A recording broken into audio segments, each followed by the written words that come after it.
오늘 주시는 하나님의 말씀은 여호수아 7장 1절에서 7절과 마태복음 14장 22절에서 33절까지입니다. 제가 봉독해 드리겠습니다. 먼저 구약 성경입니다. 이스라엘 자손이 전멸시켜서 주님께 바쳐야 할 물건을 잘못 다루었다. 유다 지파에서 세라의 증손이여 삽디의 손자여 갈미의 아들인 아간이 전멸시켜서 주님께 바쳐야 할 물건을 가져갔기 때문에 주님께서 이스라엘 자손들에게 진노하셨다. 여호수아가 여리고에서 베델 동쪽 메다웬 곁에 있는 아이성으로 사람들을 보내면서 그들에게 올라가서 그 땅을 점탐하라고 지시하니 그 사람들이 올라가서 아이성을 점탐하였다. 그들이 여호수아에게 돌아와서 이렇게 말하였다. 모든 백성을 다 올라가게 할 필요가 없을 것 같습니다. 2,000명이나 3,000명만 올라가도 아이성을 칠 수 있습니다. 모든 백성이 그 성을 치느라고 다 수고할 필요가 없을 것 같습니다. 성 안에 있는 사람들의 수가 얼마 되지 않습니다. 백성 가운데서 약 3,000명이 그리로 올라갔다.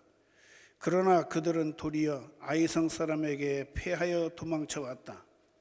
아이성 사람은 이스라엘 사람을 36명쯤 죽이고 성문 앞에서부터 스바림까지 추격하여 비탈길에서 그들을 쳤으므로 백성의 간담이 서늘해졌다.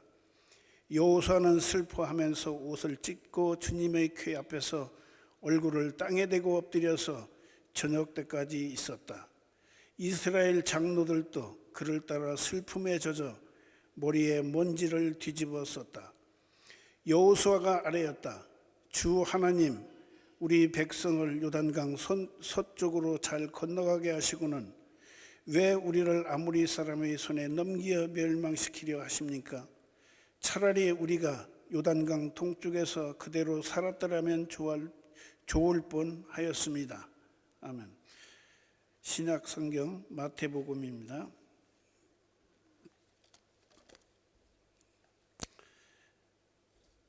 마태복음 14장 22절에서 33절까지입니다. 예수께서는 곧 제자들을 재촉하여 배에 태워서 자기보다 먼저 건너편으로 가게 하시고 그 동안에 무리를 헤쳐 보내셨다. 무리를 헤쳐 보내신 뒤에 예수께서는 따로 기도하시려고 산에 올라가셨다. 날이 저물었을 때에 예수께서는 홀로 거기에 계셨다. 제자들이 탄 배는 그 사이에 이미 육지에서 멀리 떨어져 있었는데 풍랑에 몹시 시달리고 있었다. 바람이 거슬러서 불어왔기 때문이다. 이른 새벽에 예수께서 바다 위로 걸어서 제자들에게로 가셨다. 제자들이 예수께서 바다 위로 걸어오시는 것을 보고 겁에 질려서 유령이다 하며 두려워서 소리를 질렀다. 예수께서 곧 그들에게 말씀하셨다. 안심하여라. 나다. 두려워하지 말아라. 베드로가 예수께 말하였다. 주님, 주님이시면 나더러 물 위로 걸어서 주님께로 오라고 명령하십시오. 예수께서 오너라 하고 말씀하셨다. 베드로는 배에서 내려 물 위로 걸어서 예수께로 갔다. 그러나 베드로는 거센 바람이 불어오는 것을 보고 무서움에 사로잡혀서 물에 빠져 들어가게 되었다. 그때에 그는 주님 살려주십시오 하고 외쳤다. 예수께서 곧 손을 내밀어서 그를 붙잡고 말씀하셨다. 믿음이 적은 사람아, 왜 의심하였느냐? 그리고 그들이 함께 배에 오르니 바람이 그쳤다. 배 안에 있던 사람들은 그에게 무릎을 꿇고 말하였다. 선생님은 참으로 하나님의 아들이십니다. 주님의 말씀입니다. 하나님 아버지와 우리 주 예수 그리스도로부터 오는 은혜와 평강이 이 자리에 계시는 모든 분들께 함께하기를 주님의 이름으로 축원합니다. 우리 늘 하던 인사를 한번 해보겠습니다. 주님의 평화를 빕니다.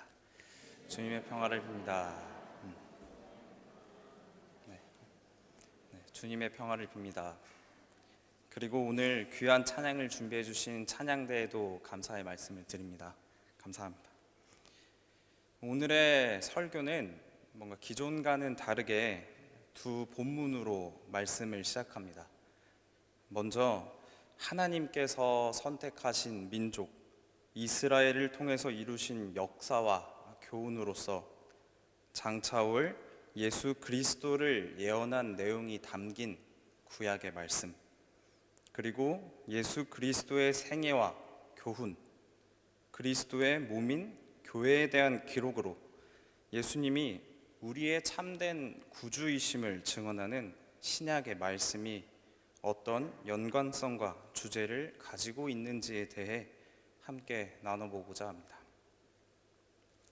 내용을 간략하게 살펴보자면, 첫째, 구약 여호수아에서는 아간이 주님께 바쳐야 할 물건을 가져갔기 때문에 주님께서 이스라엘 자손에게 진노하신 일과 정탐꾼들의 자의적인 판단이 있습니다.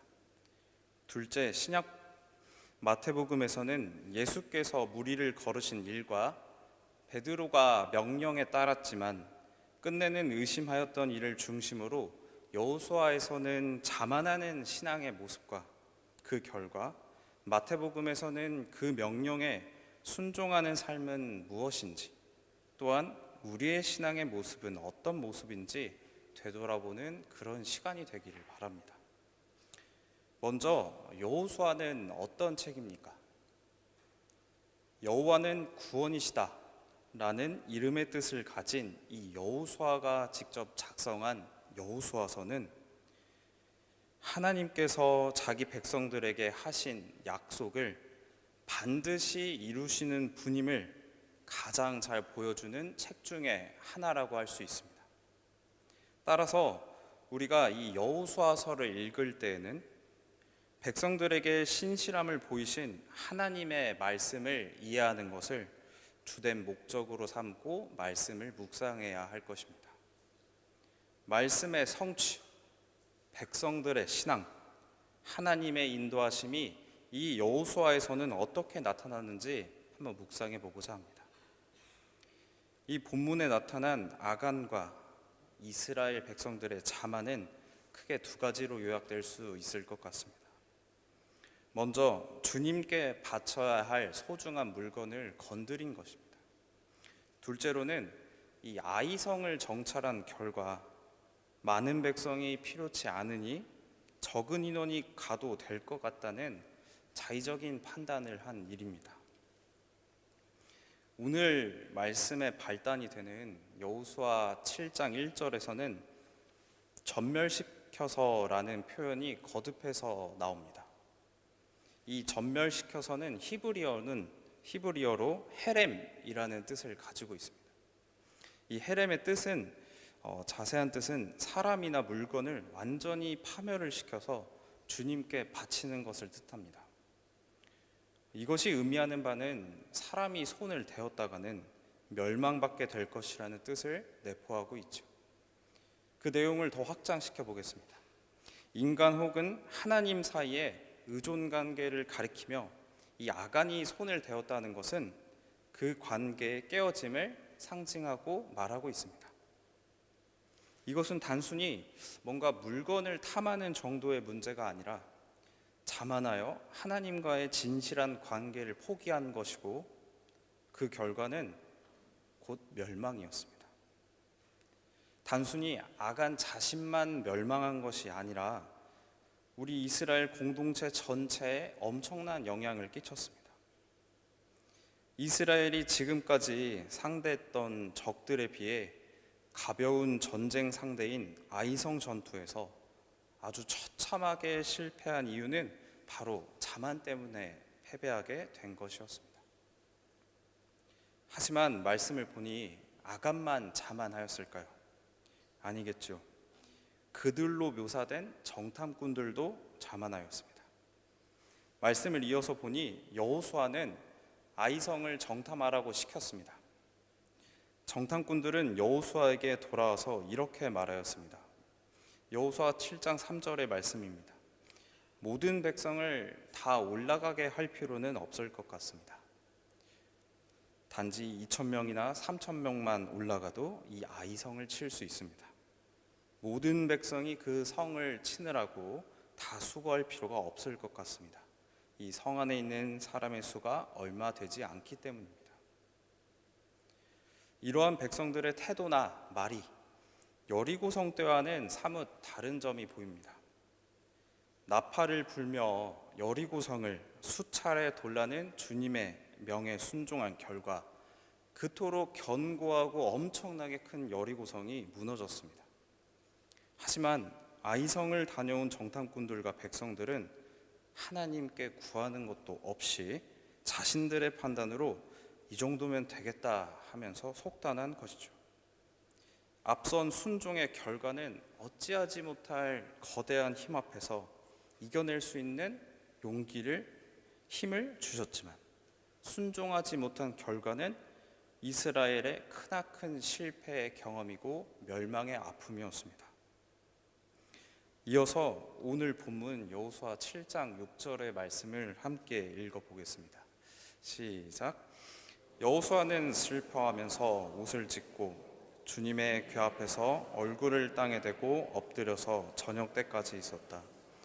이스라엘의 장로들도 그를 따라 슬픔에 젖어 머리에 먼지를 뒤집어 썼다. 이 성경의 말씀을 읽다 보면은 슬픔에 대해서는 말로 형용할 수 없는 느낌을 옷을 찢는 모습으로 묘사하면서 그 애통함을 전하는 내용들이 보입니다. 오늘 본문도 그 슬픈 정도가 매우 무거움을 알 수 있습니다. 이처럼 앞선 전쟁에서 실패한 이스라엘 백성이 아이성 함락에 실패한 결과는 참으로 처참했습니다. 이 옷을 찢을 정도로 그리고 땅에 얼굴을 엎드릴 정도로 비통한 슬픔에 빠져서 이렇게 부르짖게 된 것이었습니다. 전멸된 하나님과의 관계에서 백성은 순종과 회개의 중요성을 깨달아야 합니다.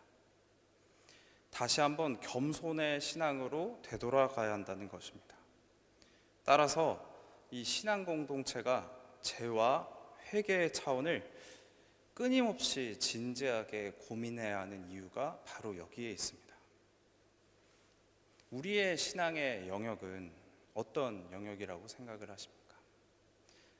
우리의 신앙의 영역은 개인적인 영역, 즉 사적인 영역에 국한된 것이 아니라 공적인 영역에 속해 있습니다. 신앙의 독단적인 개인주의를 넘어서서 공적인 차원으로 가야 합니다. 신약의 말씀에 따르면은 이 우리 교회가 한 몸이라고 말합니다. 우리는 서로 한 몸입니다. 각각 없어서는 안 될 아주 소중한 지체들이 이렇게 모여 있는 것입니다. 따라서 어느 한 곳만 아파도 우리는 전체가 아픈 것입니다. 앞선 여호수아의 내용이 일종의 자만의 결과를 보여준 것이라면 이어지는 마태복음의 내용은 주님의 명령에 따라 움직였지만 진정으로 믿지 못함의 결과를 보여줍니다. 즉 의심의 결과를 보여주는 본문이라고 할 수 있습니다. 먼저 오늘 본문 바로 전에는 그 유명한 예수님께서 많은 사람들에게 오병이어 이적을 베푸신 일, 기적을 베푸신 후에 곧이어서 제자들을 재촉해서 배에 태워서 무리를 헤쳐 보내신 일로 그 내용이 시작됩니다. 그 동안에 예수께서는 따로 기도하시려고 산에 홀로 올라가셨습니다. 바로 그 다음이 오늘의 본문 예수께서 무리를 걸으신 일입니다. 제자들은 예수께서 바다 위를 걸어오시는 것을 보고 겁에 질려서 유령이다 하며 두려워서 소리쳤습니다. 이에 예수님께서는 안심하여라 나다 두려워하지 말아라 말씀하셨습니다. 바람이 몹시 부는 새벽녘의 바다 위에 우리의 예수님이 걸어오실 것이라고는 아무도 생각 못했기 때문이겠죠. 또한 그 전에 수많은 이적과 기적을 행하셨음에도 여전히 그들은 믿지 못함을 보여주는 본문이기도 합니다. 이어서 베드로는 예수께 말하였습니다. 마태복음 14장 28절의 말씀을 한 목소리로 읽어보겠습니다. 시작. 베드로가 예수께 말하였다. 주님, 주님이시면 나더러 무리를 걸어서 주님께로 오라고 명령하십시오. 이러한 베드로의 말에는 큰 의미가 있습니다. 언제든 주님께서 명령만 하시면 순종하며 따르겠다는 그 다짐이 담겨 있는 말입니다. 이에 대한 예수님의 대답은 간결합니다.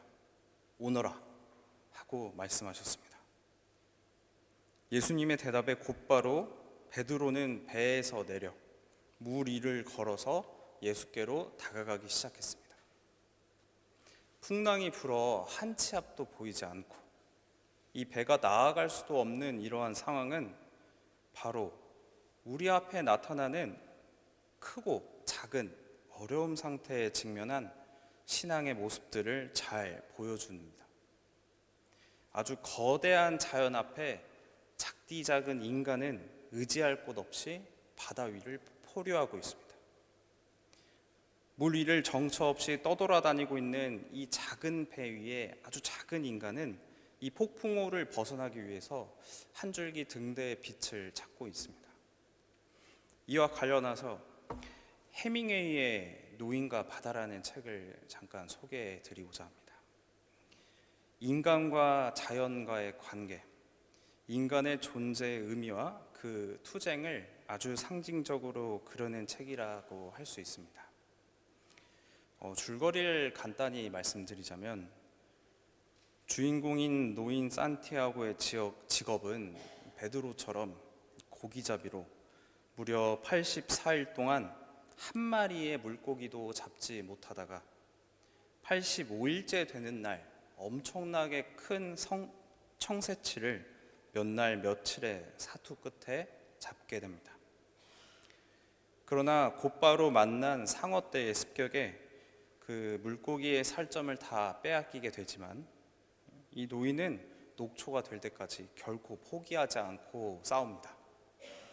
거대한 물고기의 잔해를 보고 이 마을 사람들은 이 노인에게 존경의 표시를 합니다. 여기서 작가는 특히 불굴의 정신을 발휘한 늙은 어부의 모습에 아주 감동하였다고 했습니다. 이어서 자신의 경험과 인생관을 녹여내 도전과 모험을 두려워하지 않는 인간상, 고난 속에서도 흔들리지 않는 불굴의 인간상을 말하고자 하였습니다. 하지만 이 해밍웨이의 노인과 바다라의 작품이 독자의 마음을 움직인 것은 무엇보다도 이 노인의 영웅적인 인간상만을 그려낸 것이 아니라 이 노인의 치열한 싸움 이면에 존재하는 고독한 인간상과 인간적인 나약함을 표현한 것이었습니다. 노인은 자연이라는 엄청난 힘에 맞서 싸우고 있으면서도 동시에 인간적인 외로움을 느끼고 힘들어합니다. 그럼에도 그는 온 힘을 다해 하루하루를 살아갈 뿐입니다. 오늘의 본문도 단순히 예수님께서 바다 위를 걸어가신 아주 놀라운 사건에만 집중하는 것이 아니라 그 이면에 담긴 제자들의 두려움, 베드로의 순종과 믿음에 대한 의심이 녹아있는 주님의 말씀입니다. 이 폭풍우 속에 아주 작은 인간인 베드로는 거센 바람이 불어오는 것을 보고 무서움에 사로잡혀서 결국에는 이 바다에 빠지게 되었습니다. 주님 살려주십시오. 베드로의 절박한 외침은 이 바다 위에 가득했습니다. 언제든 주님께서 명령하시면 물 위로 걸어가겠다고 다짐하고 다짐했던 이 베드로가 크나큰 자연 앞에 무서움과 두려움을 느끼고 그의 믿음은 흔들리게 된 것이었습니다. 한치 앞을 내다볼 수 없는 이러한 상황에서 우리의 신앙 또한 흔들리는 것을 보면은 어찌 보면 당연한 일이라고 생각을 합니다. 거대한 자연 앞에서 극히 작아 보이는 인간의 모습처럼 주님 앞에서 우리의 신앙은 베드로처럼 의심하고 믿음이 적고 흔들리고 있습니다. 하지만 유한한 우리가 무한하신 주님께 의지함으로써 우리는 한치 앞도 보이지 않는 이 칠흑 같은 어둠 속에서도 한 발자국 한 발자국 앞으로 나아갈 수 있는 것입니다. 왜냐하면 늘 주님께서 우리에게 손을 내밀어 주시기 때문입니다. 그렇기에 우리는 함께 하시는 주님이 계시기에 두려움에도 용기를 내는 것입니다. 오늘의 말씀 마태복음 14장 31절을 함께 읽어보겠습니다. 시작. 예수께서 곧 손을 내밀어서 그를 붙잡고 말씀하셨다. 믿음이 적은 사람아 왜 의심하였느냐. 이 말씀을 마치신 후에 그들이 함께 배에 오르니 바로 바람이 그쳤습니다. 배 안에 있던 사람들은 예수님께 무릎을 꿇고 이렇게 신앙을 고백하였습니다. 선생님은 참으로 하나님의 아들이십니다. 거센 풍랑에서 흔들리고 좌절하는 우리에게 한 줄기의 빛이 되어주시는 예수님께 당신은 우리의 인도자이시며 하나님의 아들이심을 고백하는 것이었습니다.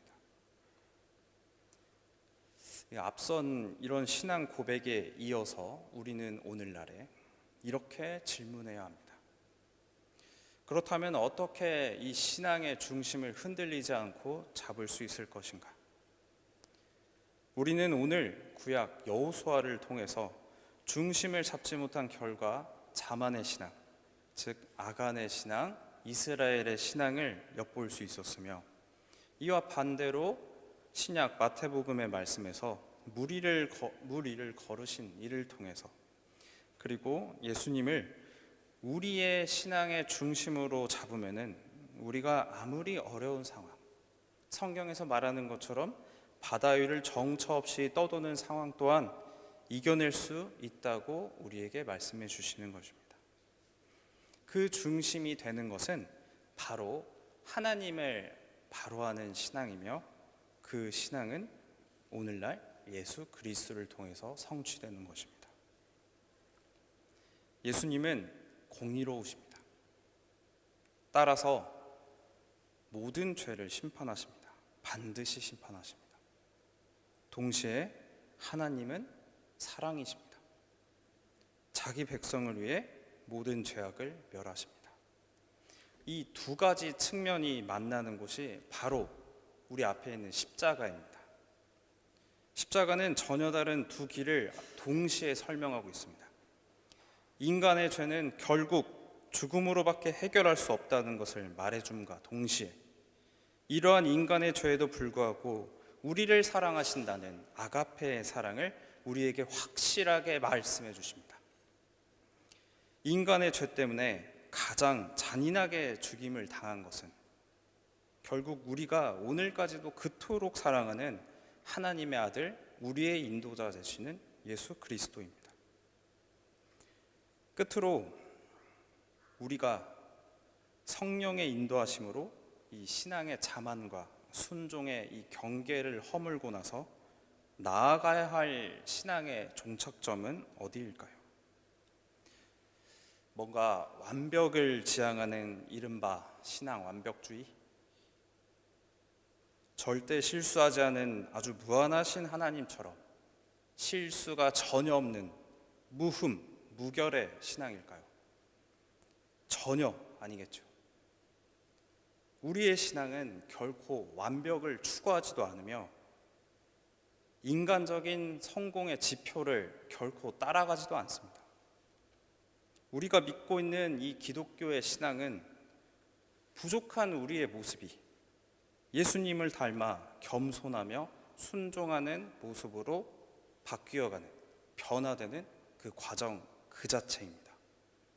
즉 신앙은 이 완벽함이라는 종점에 도달해야 하는 일종의 장소와 개념 같은 것이 아니라, 비록 우리의 모습이 일상에서 실수투성이며 상처투성이인 서로가 부족한 점을 서로 메꿔주고 메워주고 서로를 이해하고 서로 의지하고 서로 아껴주고 마지막으로는 서로 사랑하는 신앙입니다.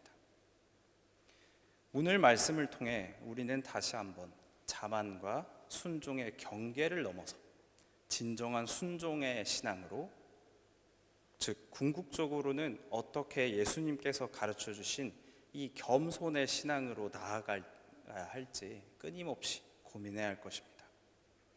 마지막으로 다시 한번 말씀드리자면, 신앙의 자만과 순종의 경계에서 우리의 신앙의 중심을 잡아주시는 분은 예수 그리스도이십니다.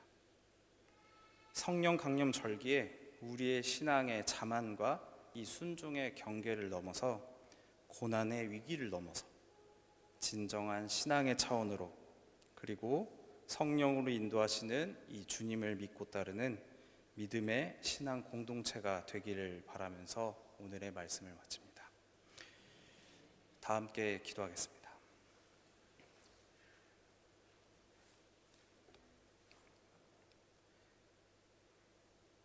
우리 믿음의 신앙 공동체를 성령으로 인도하시어 희년을 넘어 지금까지 이렇게 예배드릴 수 있음에 진정으로 감사드립니다.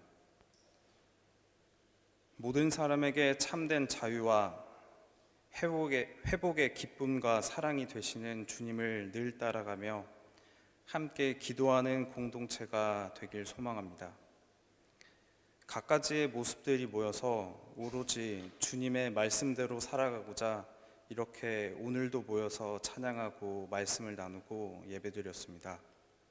우리 모두를 한 명 한 명 축복해 주시고 우리의 신앙이 되시는 주님을 늘 고백하며 살아가는 함부르크 한인교회 신앙 공동체가 되기를 간절히 축원합니다. 예수 그리스도의 이름으로 기도드립니다.